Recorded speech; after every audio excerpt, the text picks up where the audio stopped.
The discovery. Dr. Alan Wright wiped sweat from his brow as he carefully brushed dirt from the metal fragment. After 3 weeks of digging on this desolate moon, his team had finally found something significant.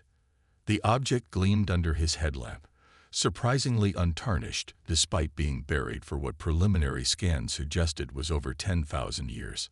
Dr. Wright, you need to see this, called Olivia Carter, his research assistant. Her voice echoed through their communication system, excitement evident despite the static. Alan tucked the fragment into his sample bag and made his way across the excavation site. Olivia stood at the edge of a newly cleared pit, pointing at something partially exposed in the gray soil. "It's definitely not natural," she said as he approached. "And it's big." The object was the corner of something metallic and geometric, clearly manufactured. As more team members joined them, they began carefully removing the surrounding dirt. By nightfall, they had uncovered part of what appeared to be a massive hull plate, emblazoned with unusual markings. "This doesn't match any known alien script," said Dr. Peter Hall, their linguist, as he took detailed scans. "But there's something oddly familiar about the pattern." Over the next few days, the team uncovered more fragments. Carbon dating confirmed their age, 10,400 years, give or take a century. That predated any known spacefaring civilization in this sector by at least 5,000 years. "The engineering is remarkable," Olivia noted during their evening briefing.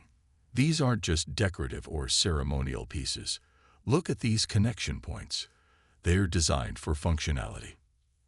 Alan nodded. "What puzzles me is the design philosophy. Most ancient spacecraft we find show clear evolutionary steps. You can see the trial and error. These pieces look optimized, like they knew exactly what they wanted to build." When Alan sent their findings to the Galactic Science Council, the response was dismissive. The council representative, a tall blue-skinned Acrinian named Vox, barely concealed his amusement during the video call. "Fascinating historical artifacts, Dr. Wright," Vox said with a patronizing smile, "but hardly groundbreaking. Primitive vessels like these are common archaeological finds. You've discovered another extinct race that barely made it off their planet before disappearing." Helen tried to explain the unusual aspects of their discovery, but Vox cut him off. "We appreciate human enthusiasm, but your species has been spacefaring for barely 2 centuries. Perhaps leave the evaluation of ancient technologies to more experienced civilizations." After the call ended, Alan's team returned to work with renewed determination. If the council wouldn't take them seriously, they would gather evidence too compelling to ignore. On the 12th day, their sensors detected unusual energy readings coming from beneath the main excavation site. Following the signal, they discovered what appeared to be an entrance, buried under centuries of moon dust and debris. "This wasn't here yesterday," Peter said, staring at the now exposed doorway. "No," Alan agreed. "I think we activated something." Using their equipment, they managed to force the ancient door open. Cool air rushed out, surprisingly fresh for a sealed chamber that had been untouched for millennia. Their headlamps revealed a corridor leading deep underground. "Should we wait for backup?" asked one of the junior researchers. Alan shook his head. "The council made it clear they don't consider this important. Besides, this is what we came for." The team made their way down the corridor, which sloped gently downward for nearly half a mile. The walls were lined with the same mysterious markings they had found on the hull fragments. Finally, the passage opened into an enormous underground hangar. What they saw left them speechless. Row upon row of spacecraft stood in perfect formation, hundreds of vessels in pristine condition despite their age. They varied in size and apparent function, from small scouts to massive carriers. And unlike the fragments found on the surface, these ships were intact, undamaged by time. "My God," Olivia whispered, her voice barely audible over their comms. "It's not wreckage we found. It's a fleet." As they stood there, stunned by their discovery, the nearest ship suddenly hummed to life, lights blinking on its control surfaces as if awakening from a long sleep. The awakening. The sudden activation of the ship plunged the team into stunned silence. Soft blue lights pulsed along its sleek hull, casting eerie shadows throughout the vast underground hangar. "Nobody move," Dr. Wright whispered, though he couldn't help taking a step forward himself. The vessel was unlike anything in modern records, its design both elegant and functional, with none of the excessive ornamentation favored by the older galactic civilizations. Lieutenant John Miller, the military engineer assigned to their expedition, studied the ship with growing confusion. "This doesn't make sense," he muttered. "The propulsion layout, the hull configuration, they resemble our current design principles, but more refined." As Alan approached the nearest vessel, its lights brightened. A panel slid open on its side, revealing what appeared to be an entrance. No one had touched any controls. "It's responding to our presence," Olivia said, checking her scanner. "But how?" "These ships predate any known AI systems by thousands of years." John stepped closer to the open doorway. "Permission to investigate, Dr. Wright." Ellen nodded cautiously. "Stay in communication range." The lieutenant disappeared inside the ship. Minutes later, his voice crackled through their comms, filled with disbelief. "Dr. Wright, you need to see this. The interface, it's almost intuitive.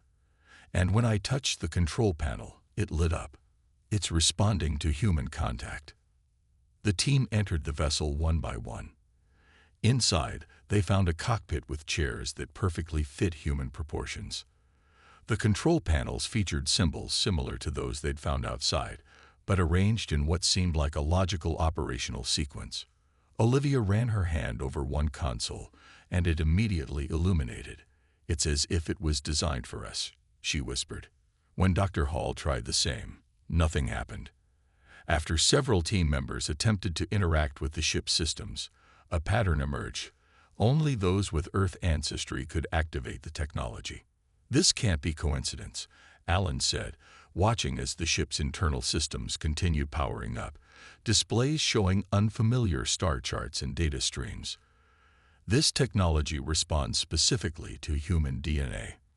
While examining one terminal, Olivia discovered what appeared to be coordinates, not just for one location, but dozens scattered throughout the galaxy. "These could be pointing to similar facilities," she suggested. That night, the team debated their next steps. The implications were staggering. Either an ancient civilization had somehow designed their technology to respond to humans specifically, or the unthinkable alternative, the humans themselves had built these ships. "We need to keep this quiet until we understand more," Alan decided. "If we report everything now, this site will be swarming with officials and military personnel from every faction." The next morning, they split into smaller groups to examine different vessels. John led a team investigating the propulsion systems, while Olivia focused on deciphering more of the markings that covered both the ships and the facility walls. By midday, John's voice came urgently through the comm system. "You need to see this immediately. Hangar Section C." They found him standing before a massive vessel, larger than the others. Its side panels were open, revealing storage compartments filled with data crystals. "I accidentally activated some kind of historical archive," he explained, pointing to a holographic display hovering above one of the crystals. "It's showing historical records. And if the images are accurate," his voice trailed off as the hologram displayed what appeared to be humans in advanced spacesuits constructing enormous starships. The timestamp on the recording indicated it was from over 12,000 years ago. "This can't be right," Peter whispered. Human civilization on Earth was just beginning to develop agriculture 12,000 years ago. We weren't building starships. "Unless," Alan said slowly, "everything we know about our history is wrong." As if responding to his words, more systems throughout the hangar began activating, lights spreading from ship to ship like a wave of awakening consciousness. In the center of the hangar, a massive holographic display flickered to life, showing a map of the galaxy with Earth clearly marked at its center. The connection. The holographic map bathed the team in soft blue light as they gathered around it. Earth sat at the center, with hundreds of lines radiating outward to different star systems, each line connected to a small icon that resembled the ships in the hangar. "It's a network," Alan breathed. "These aren't just random vessels. They're part of a coordinated fleet." Over the next 3 days, the team worked tirelessly to extract and decode information from the data crystals. Sleep became secondary as each new discovery pulled them deeper into an impossible history. Olivia spent hours interfacing with the main computer system, which seemed increasingly responsive to her specifically. "I found something," she called out on the 4th morning. Her voice echoed through the hangar, where everyone had set up a makeshift research station. "It's a historical record, and you won't believe it." The team gathered around as she activated a crystal. A timeline appeared, showing human civilization not beginning on Earth, but arriving there. According to this, Olivia explained, pointing to different segments of the timeline, humans were an advanced spacefaring civilization over 15,000 years ago. They didn't evolve on Earth. They settled there. John shook his head in disbelief. "That contradicts everything we know about human evolution. Not if we were genetically modified," Alan said quietly, studying the data. "Look at this section here. It describes a process of genetic restoration to match the indigenous life forms of Earth." The records told a staggering story. Ancient humans had built a vast interstellar empire spanning hundreds of worlds. Then came a devastating war with a now extinct species. Facing defeat, humanity made a desperate decision. They would hide their most advanced technology in secret bases throughout the galaxy and retreat to Earth, a planet far from the conflict. To prevent their technology from falling into enemy hands, they underwent a mass genetic modification, altering their own DNA to forget their past and start anew as a primitive species that would slowly evolve back to their former capabilities. "They erased their own history," Peter whispered, "intentionally devolved themselves." "But they left themselves a way back," Olivia pointed out, indicating another section of data. "The ships respond only to unmodified human DNA or to genetic markers they specifically preserved in certain bloodlines." As they discussed the implications, a small alert appeared on one of the ship's external sensors. Someone was scanning the moon's surface from orbit. "We've got company," John warned, checking the readings. "It's a Caltharian science vessel. They must have picked up our energy signatures." "The Caltharians are peaceful enough," Alan said, "but they're also notorious gossips, if word gets out about what we found here." "It's too late," Peter said, pointing to another alert. "They're transmitting data, probably reporting their findings to their scientific council." By nightfall, they received the first official communication. It wasn't from the Caltharians, but from the Galactic Science Council itself. Vox's blue face appeared on their communication screen, his expression noticeably less dismissive than before. "Dr. Wright, your discovery has attracted considerable attention," he said. "The Council is sending a delegation to evaluate these artifacts. Please secure the site and await their arrival." After ending the transmission, Alan turned to his team. "They still think these are alien artifacts. They don't understand what we've really found." "Should we tell them?" asked one of the junior researchers. Alan shook his head. "Not yet. Not until we understand more ourselves." Later that evening, while the others rested, Olivia returned to the largest ship. Something was drawing her there, a feeling she couldn't explain. When she placed her hand on the main console, it lit up more brightly than it had for anyone else. A voice spoke, not through her comm system, but directly into her mind. "Genetic lineage confirmed. Welcome, descendant. This fleet has awaited your return for 10,417 years." Olivia gasped as knowledge began flowing into her consciousness. Star maps, battle tactics, engineering principles far beyond current understanding. She wasn't just activating the ships, she was connecting with them. "We need to hurry," she whispered to herself. "They're coming." The threat. Morning brought unwelcome news. 3 large vessels had entered the Moon's orbit overnight, not the expected Galactic Science Council delegation, but warships bearing the distinctive crimson insignia of the Kraxan hegemony. "This is bad," John said, studying the sensor readings. "The Kraxan don't send diplomatic envoys, they send acquisition teams." Alan's communication device chimed. When he answered, a stern face filled the screen. The Kraxan commander had gray skin with ridge-like features and cold yellow eyes. "I am Supreme Commander Dravik of the Hegemony. You have discovered assets of significant value. Prepare your site for our inspection team." "This is a scientific expedition under Earth jurisdiction," Alan replied firmly. "We haven't authorized any hegemony involvement." Dravik's expression hardened. "Humans have no claim to advanced technology, clearly built by superior civilizations. Your primitive species barely managed interstellar travel a century ago." The transmission ended abruptly. Alan looked around at his team, their faces reflecting his own concern. "They're sending down shuttles," Olivia warned, checking the scanner. 3 landing craft, heavily armed. "We need to contact Earth Command," Peter suggested. John shook his head. "The nearest Earth military vessel is 4 days away at best. We're on our own." As the team debated their options, Olivia quietly slipped away toward the main ship that had connected with her mind the previous night. Inside, she placed her hands on the control panel. "Can you help us?" she whispered. Information flowed into her consciousness. Defensive capabilities, protocols, activation sequences. Without fully understanding how, she knew exactly what to do. Outside, the first Kraxan shuttle touched down near the excavation site. Armed soldiers emerged, their weapons ready as they approached the hangar entrance. Alan stepped forward to meet them, hoping to negotiate. "This is a peaceful research operation. There's no need for weapons." The Kraxan officer laughed. "We've reviewed your findings, human.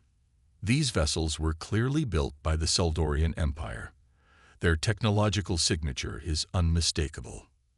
"That's not what our research indicates," Alan began, but the officer cut him off. "Your research is irrelevant. The hegemony has prior claim to all Seldorian artifacts by galactic treaty." Behind them, a low hum began to build. The ground trembled slightly as lights throughout the underground hangar brightened. The Kraxan soldiers raised their weapons, looking around nervously. "What have you activated?" the officer demanded. "Nothing," Alan said honestly. "We haven't touched anything." Inside the main ship, Olivia worked quickly, following the instructions flowing into her mind. She activated a defensive perimeter, careful to set it to non-lethal containment. The effect was immediate. A transparent energy field expanded outward from the central ships, sweeping through the hangar. When it reached the Kraxan soldiers, their weapons instantly powered down. A second pulse followed, and the soldiers found themselves unable to move, frozen in place by some invisible force. Only their leader could still speak. "This is an act of war." He sputtered, his face contorted with rage. "The hegemony will not tolerate." He was interrupted by a calm voice that seemed to come from everywhere at once. "Hostile intent detected. Defensive protocols engage. Please remain still to avoid injury." High above, the Kraxan warships prepared to fire on the Moon's surface. But before they could launch their weapons, smaller vessels, scout ships from the ancient fleet, rose from hidden silos around the excavation site. They moved with impossible speed, surrounding the Kraxan ships in perfect formation. On the Hegemony flagship, Commander Dravik watched in disbelief as his tactical systems went offline, disabled by some unknown technology emanating from the tiny scout vessels. "Impossible," he muttered. "No human technology could neutralize our systems so easily." His science officer studied the readings with growing alarm. "Sir, these ships, they're not using any propulsion system we recognize, and their energy signatures, they're identical to the artifacts on the surface." Back in the hangar, John accidentally brushed against a control panel on one of the smaller vessels. A signal pulsed outward from the ship, traveling faster than light toward distant stars. "What did I just do?" he asked, stepping back from the panel. Olivia emerged from the main ship, her eyes wide with new knowledge. "You activated the beacon," she said quietly. "You just woke up the rest of the fleet." The revival. The beacon's signal raced across the stars, invisible to standard sensors, but unmistakable to the dormant ships waiting in hidden bases throughout the galaxy. One by one, ancient systems began powering up in response, awakening from their millennia-long slumber. "What exactly does waking up the rest of the fleet mean?" Ellen asked, watching Olivia closely. Since connecting with the ship's systems, she had changed. More confident, speaking with authority about technology no human should understand. "There are 17 more facilities like this one," she answered, her eyes distant as if seeing beyond the room. "The beacon tells them it's time to reactivate. The signal is encrypted. Only ships with matching signatures will respond." John looked concerned. "And how many ships are we talking about?" "Thousands," Olivia replied simply. Above them, the standoff continued. The Kraxan warships remained immobilized by the ancient scout vessels, while more hegemony reinforcements gathered at the edge of the system. Commander Dravik's furious face appeared on their communication screen. "Return control of our ships immediately. The hegemony will not be humiliated by primitive scavengers." "We didn't do this," Alan tried to explain. "The ships activated their own defense systems when you threatened us." "Absurd," Dravik spat. "These are clearly Seldorian vessels. The Seldorians vanished months ago. Their technology cannot simply wake up on its own." While Alan attempted to defuse the situation, Olivia led Peter and John deeper into the hangar, toward ships they hadn't yet explored. "There's something you need to see," she said, approaching a vessel smaller than the others, but more intricately designed. As they neared it, the ship's hull seemed to shimmer, panels sliding apart to reveal an entrance. Inside, they found not a cockpit but a circular chamber filled with swirling holographic displays, showing star systems, ship movements, and data streams. "It's a command center," Peter realized. Olivia nodded. "This is how they coordinated the entire fleet." She placed her hand on the central console, and the displays expanded, showing thousands of points of light beginning to move throughout the galaxy, each representing a ship awakening.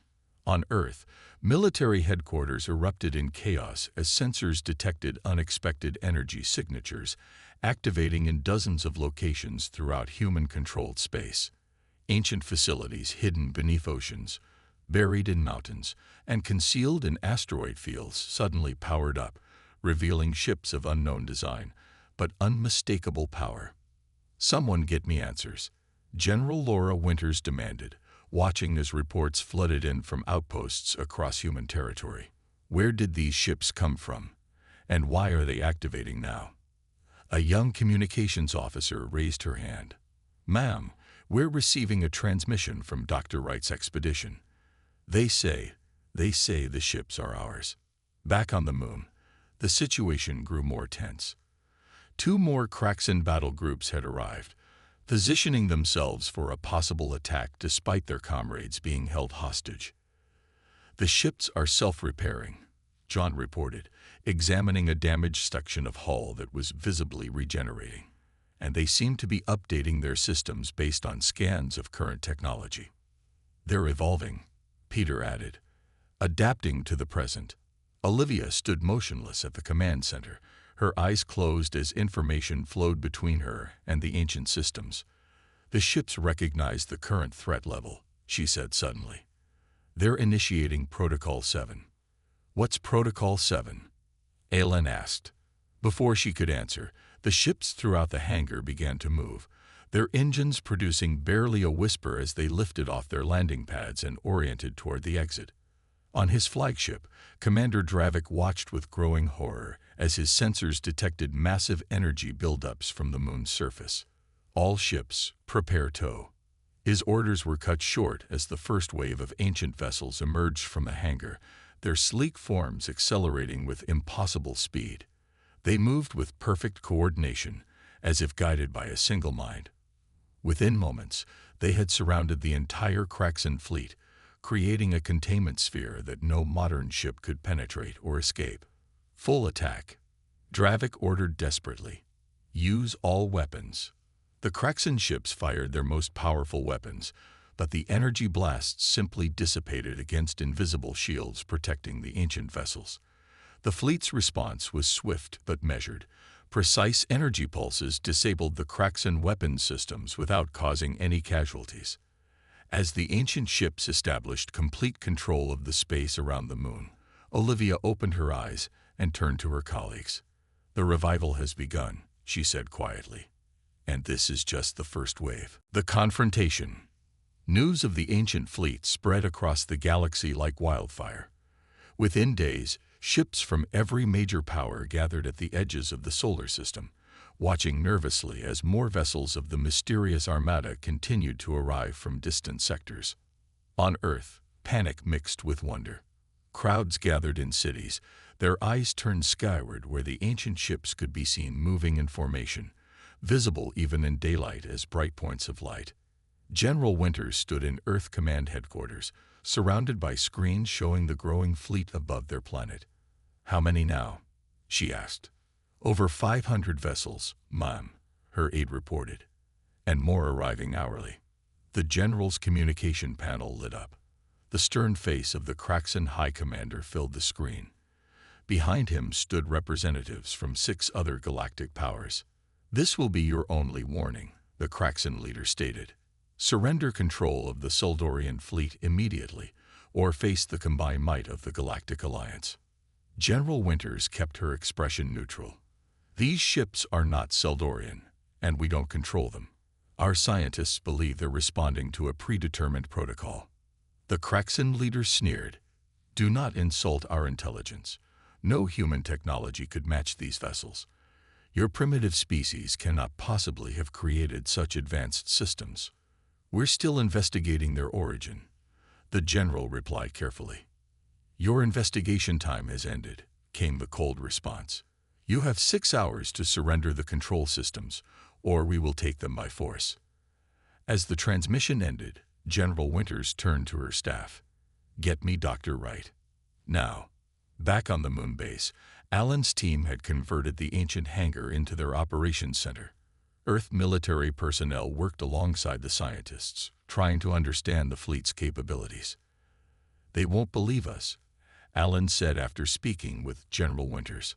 "The Kraxan are convinced these ships belong to some long-dead alien civilization. They can't accept that humans built them." "Their ultimatum expires in 6 hours," John noted grimly, "and our modern defenses can't stand against their combined fleet." Olivia had been quiet, sitting near the command ship with her eyes closed in concentration. She suddenly stood. "I can prove the fleet's origins," she said, "but I'll need direct access to the main systems." "What are you planning?" Alan asked. "The ships respond to me more than anyone else," she explained. "I think I can issue specific commands through the main control interface." "It's too dangerous," John argued. "We barely understand how these systems work." "We don't have a choice," she countered. "If the Kraxan attack Earth, millions could die." As they debated, sensors alerted them to movement. The Kraxan-led alliance wasn't waiting for their ultimatum to expire. Their massive fleet had begun moving toward Earth, weapons charging. "They're targeting major cities," a technician reported, voice shaking. Earth's modern defense fleet moved to intercept, but they were vastly outnumbered and outgunned. The first exchange of fire showed how outmatched they were. 3 Earth vessels disabled in seconds. Olivia ran to the command ship and placed both hands on its central console. This time, instead of receiving information, she focused on sending a command. Somehow, she knew exactly what to do. Above Earth, the ancient fleet suddenly moved with startling precision. They formed a barrier between the planet and the attacking ships, creating a protective shell around the entire world. The Kraxan flagship fired its main cannon, a devastating weapon that could shatter small moons. The energy beam struck the ancient shield and simply disappeared, absorbed completely. Impossible, the Kraxan High Commander shouted. Nothing can neutralize a quantum disruptor. His tactical officer stared at the readings in disbelief. Sir, they're not even using shields as we understand them. It's some kind of energy displacement field we've never seen before. The ancient fleet responded not with destruction but with precision. Small pulses of energy targeted only weapon systems, disabling the attacking ships without harming their crews. The Kraxan flagship, the most powerful warship in the known galaxy, found itself completely powerless in less than 30 seconds. On the command deck, chaos erupted as systems failed one by one. What are they doing to us? The High Commander demanded. Nothing in our database matches this technology, his science officer admitted. These ships, they're beyond anything we've encountered. They could destroy us completely, but they're choosing not to. The revelation. Silence fell across the command deck of the Kraxan flagship as the message lingered on their screen. The High Commander stared at it, his expression shifting from disbelief to dawning comprehension. It cannot be, he whispered, but doubt had already crept into his voice. From the small ancient vessel positioned before the Kraxan flagship, Olivia directed the fleet's next action. The space around Earth suddenly filled with enormous holographic displays, visible to every ship in the system. The images showed scenes from humanity's forgotten past, humans building the very ships that now protected Earth, launching them from shipyards orbiting distant stars, commanding vast fleets across the galaxy. Transmitting these records to all vessels, Olivia said, her voice calm despite the weight of history flowing through her. The connection to the ancient systems felt natural now, as if she had always been meant to access them. The recordings continued, showing the devastating war that had nearly destroyed humanity, followed by the desperate plan to hide their technology and retreat to Earth. The final images revealed the mass genetic modification, humans willingly giving up their advanced knowledge to become simple hunter-gatherers, preserving only the genetic keys that would one day allow their descendants to reclaim their legacy. On planets throughout the galaxy, beings of all species watched the transmission in stunned silence. The evidence was undeniable. The humans, long dismissed as technological newcomers, had once been the most advanced civilization in known space. The Kraxan High Commander ordered his remaining functional systems to analyze the data. After several tense minutes, his science officer turned to him. The evidence appears genuine, sir. Dating methods confirm these recordings are over 10,000 years old. And the genetic markers shown in the data, they match modern humans perfectly. With his fleet disabled and the truth exposed for all to see, the commander made the only choice available. Stand down all forces, he ordered. Request permission to withdraw. Back on Earth, crowds gathered in city centers watched the historical records play across the sky. People wept, prayed, or simply stared in wonder as they learned the truth of their origins. In the ancient hangar, Alan, John, and the others monitored the situation as Olivia guided the fleet with growing confidence. She's a natural, John said, watching her work. It's like she was born to command these ships. In a way, she was, Alan replied. According to the records, certain bloodlines were specifically preserved to carry the genetic markers needed to fully access the fleet's systems. Olivia must be a direct descendant of one of the original commanders. As the Kraxan fleet retreated, followed by the other alien armadas, Earth's leaders gathered to discuss their next steps. The ancient technology would transform human civilization overnight. Clean energy, advanced medicine, faster than light travel beyond anything currently possible. General Winters met with Alan's team in the hangar the following day. The president wants to start integrating this technology immediately, she explained. But I have concerns. If we advanced too quickly the first time and ended up nearly destroying ourselves in war. Alan nodded. I've been thinking about that too. Why did our ancestors choose to forget? Not just to hide, but to completely erase their knowledge and start over as primitives. The answer came from the final data crystal they had yet to decode. Peter activated it, revealing a message from the past, a warning from the last High Commander of humanity's ancient fleet. To our descendants who find this record, we leave you our achievements, but also our wisdom, earned at terrible cost. We reached the stars before we mastered ourselves. We built weapons that could destroy worlds before we learned to truly value life. Our war with the Kelsheri nearly extinguished both our species and countless others caught between us. In retreating to Earth and choosing to forget, we give humanity a second chance to evolve not just technologically, but spiritually and ethically. When you reclaim this fleet, ask not what power it gives you over others, but what responsibility it places on you to all life in our galaxy. The message ended with a star map showing dozens of worlds that had been rendered uninhabitable by the ancient war, a stark reminder of what unchecked technological advancement without moral growth could lead to. In the weeks that followed, humanity stepped carefully into its reclaimed heritage. Under Olivia's guidance, the ancient fleet took up protective positions around Earth and its colonies. Scientists and engineers began studying the technology, while historians worked to integrate the new knowledge of humanity's past into their understanding of Earth's development.